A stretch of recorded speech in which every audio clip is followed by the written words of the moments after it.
பக்கத்துல ஒரு கோயில் அப்படித்தான் வயல்வெளி பக்கத்துல பவுண்டேஷன் போட்டு தான் மேல ஏத்திருக்காங்க. ஆனா பவுண்டேஷன் மட்டும் இப்படி பார்க்கும்போது 1.25 அடி கீழே இறங்கிருச்சு. ஒன் சைடா 29 அடிக்கு மேலதான் கோபுரம். பழைய இடத்துல கோயில் இருந்துச்சு, அந்த இடத்துல திரும்ப கட்டுவோம் அப்படின்னா பழைய இடத்துல சிமெண்டால இருந்திருக்கும், ஏதாவது சின்ன சின்ன கல்லுகால இருந்திருக்கும். டன் கணக்குல கல் ஏத்தும் போது வெயிட் ஏத்தும் போது அந்த இடத்துல அந்த மாதிரி சரியா வருமா? ஏன்னா கோபுரம்லாம் போச்சுன்னா டன் கணக்குல நிக்கும்ல. தஞ்சாவூர் கோயிலே சொல்ல போனா எவ்வளவு தூரத்துக்கு ரெடி பண்ணிருக்காங்க. அது மாதிரி சின்ன கோயிலா இருந்தாலும் அதை ரெடி பண்ணிட்டு அதை செய்யணும். ஃபுல்லா ஏறிட்டதுக்கு அப்புறம் அது மாதிரி இறங்குச்சுன்னா என்ன பண்றது? கீழே கருவறை என்ன வைக்கிறோம்னா அதுக்கேற்ற உயரம் தான் கொண்டு போக முடியும். ஃபர்ஸ்ட் ஃபவுண்டேஷன் கரெக்டா பண்ணிடுவாங்க. ஒரு 20 அடி 25 அடி அகலத்துக்கு இங்க கீழே கருவறை வந்துருச்சுன்னா அதனுக்கு என்ன அளவுக்கு கொண்டு போக முடியுமோ கோபுரம் அதுதான் கொண்டு போக முடியும். வெள்ளக்கல்லுன்னு சொல்லுவாங்க, கருங்கல், சிவப்பு கல், பச்சை கல், எல்லா கல்லும் இருக்குது. இந்த கருங்கல்லும் ஒயிட் கலர் கல்லும் பண்ற மட்டும் தான் நல்லா இருக்கும். எங்களுக்கு முன்னாடி ஒரு மேஸ்திரி, அவருக்கு முன்னாடி ஒரு சபதியார் ஒருத்தர், அவர் மூலியமா கல் கொண்டு வருவாங்க. அவங்கள்ட்ட நாங்க எடுத்து பாக்குறோம். அதே பட்சம் பாத்தீங்கன்னா ராசிபுரம், நாமக்கல், சேலம் இந்த ஏரியால தான் இருக்கிறாங்க. பெங்களூர் கல்லுன்னு போயிட்டு அது வெள்ளை கலர் கல். அந்த வெள்ளை கலர் கல் வந்து காலப்போக்குல கொஞ்சம் அழுக்கு கலந்த மாதிரி ஒரு கலர் மாற ஆரம்பிச்சு. நீங்க பழைய கோயிலாம் பாத்தீங்கன்னா தெரியும். இன்னைக்குமே நாங்க பழைய காலத்து கோயில வந்து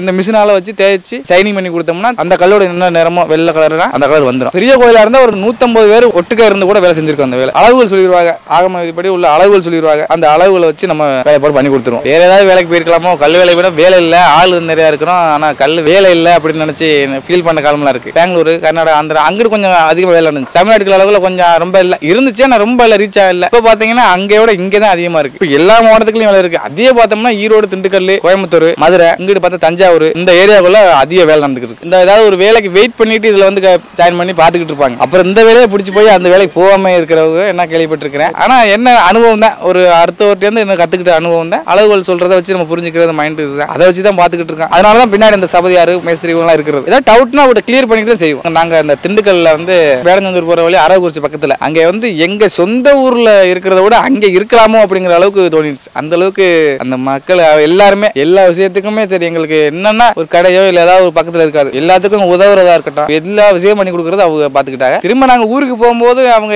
கண்ணீர் விட்டு அழுக ஆரம்பிச்சுட்டாங்க. அந்த அளவுக்கு இதா இருந்தாங்க, பழக்கமா இருந்தாங்க. ஏதோ வந்திருக்காங்க வேலை செய்யறாங்க அப்படின்னு நினைக்க மாட்டாங்க. இதுவரை நல்ல மரியாதையா தான் நடத்துவோம் எல்லா ஊர்லயுமே. 8 ஹவர் வேலை செஞ்சு சம்பளத்துக்கு வேலை ஆகிற மாதிரி பார்த்தோம்னா 2000 2500 ஒரு நாளைக்கு சராசரியா சம்பாதிக்கலாம். 3000 அதிகபட்சம். அதுக்கு மேல நம்ம ஒரு 2 மணி நேரம் 3 மணி நேரம் எச்சா போய் பார்த்து அதுல என்ன ஒரு 3500 பக்கமா கிடைக்கும். மாசம் கிட்டத்தட்ட 70-80 பக்கமா கூட வேலை செய்யணும். முன்னாடி எல்லாம் கையில வேலை செஞ்சோம்னா எந்த ஒரு காயம் அவ்வளவுதான் ஆகாது. ஏதோ கல்லு பெரட்டினா வச்சா எதுவும் மேல விழுந்தாவோ காலில் விழுந்தா அது மாதிரி தான். இப்பெல்லாம் மிஷின் வந்து வர்ற பிளேடும் சரி மிஷினும் சரி ஒண்ணு உடம்புல வெட்டும், இல்லைன்னா அந்த பிளேடு தெரிச்சுன்னா கண்ணில் அடிக்கும், அந்த கல்லு தெரிச்சாலும் கண்ணில் அடிக்கும். ஒரு 45-50 வயசுக்கு மேல இந்த வேலையை பார்க்கணும் அப்படின்னா ஏதோ நார்மலா ஓடிட்டு இருக்கலாம். குறைஞ்சபட்சம் 9 மணி நேரம் 10 மணி நேரம் வேலை செய்யணும். இடையில ஏன்னா 1 மணி நேரம் ரெஸ்ட். ஆனா இன்கம் நல்லதான் இருக்கு. 8 ஹவர் நார்மலா சம்பளத்துக்கு வேலை பார்ப்போம். இன்னும் மாசம் 60,000 சம்பளத்துக்கு மார்க் பண்ணி கொடுக்கறதுக்கு மட்டுமே இருக்கிறாங்க எனக்கு தெரிஞ்சு. இன்னும் அனுபவசாலிகளுக்குலாம் 50 ரூபாய் சராசரியாவே வேலை ஆக்குறவங்களுக்கே சொல்றேன். மேனேஜ்மெண்ட் பண்றவங்களுக்கு கூட தான் இருக்கு. நான் படிச்சது 9 டைம் படிச்சிருக்கேன். 8 வருஷமா நான் பார்த்துட்டு இருக்கேன். தமிழ்நாடு முழுவதும் செய்வோம், கர்நாடகா, ஆந்திரா, கேரளா பக்கத்து மாநிலத்துக்கும் போய் செய்வோம். இப்போ பழைய காலத்துல பாத்தீங்கன்னா பல ஜாம்பவான்கள் இருக்காங்க. அவங்களே படைக்க முடியாத அளவுக்கு படைச்சு வச்சுலாம் போயிட்டாங்க. இன்னைக்கு இவ்வளவு மெட்டீரியல் மிஷின் வந்துருச்சு, டெக்னாலஜி வளர்ந்துருச்சு, என்னென்னமோ சொல்றாங்க.